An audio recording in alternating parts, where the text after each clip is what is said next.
And this week, after a very long Christmas break, it's my top 10 things that I like and don't like about the Polestar 4.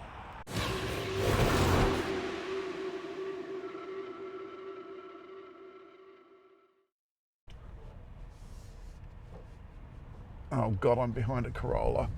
Oh, that's the first thing. When you take off very, very fast in this Polestar 4 performance with the lot, your phone flies out of the charger. This is one of the biggest problems that I've had with my car, is it's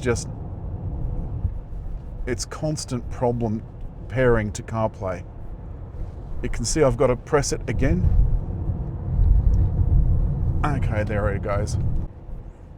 That's the next thing. There's bongs in this thing all the time, but no messages to tell you. Can't be my speed because the speed is showing as 80 and I'm doing 70.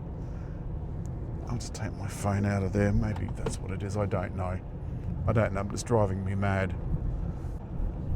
I think when something's bonging, it should tell you what it's bonging about. That's the thing.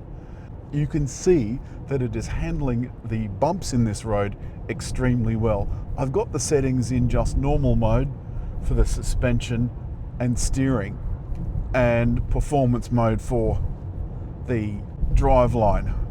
This is of course a 400 kilowatt and 600 and something Newton meter dual motor performance. So it has the extra performance pack. I've got some friends that are just buying a Polestar 4 as we speak. I'll put a link to that story about them in their Tesla Model 3 and why they opted for a Polestar 4. I've got a head-up display in front of me. I went all through this in the launch video, but I'm just going to touch on a couple of other things. It is absolutely sublimely quiet in here. And it is getting an update for its steering, the auto steering function,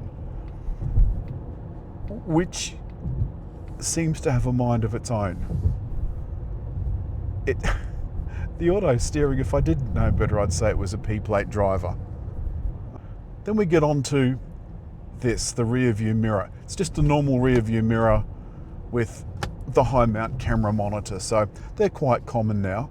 The problem is when you have trifocal or multifocal lenses like I've got, that though is too close. That's only this far away.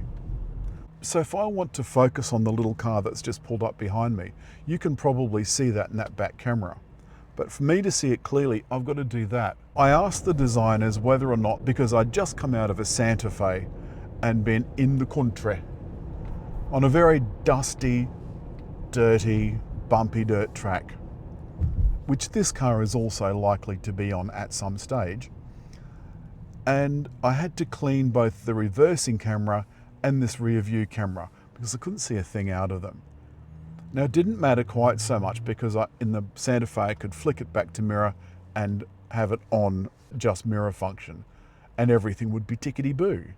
But I couldn't do it in this because there's no back window.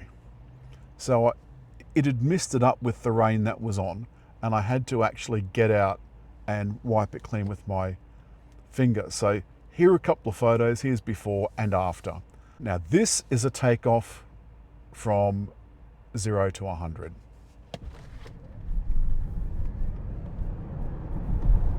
And we're at 100. 3.8 seconds to 100. Most of the other cars are just on past the intersection now.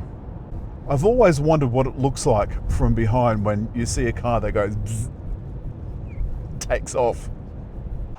Well, that's all this week from the Polestar 4, the things that I like and dislike.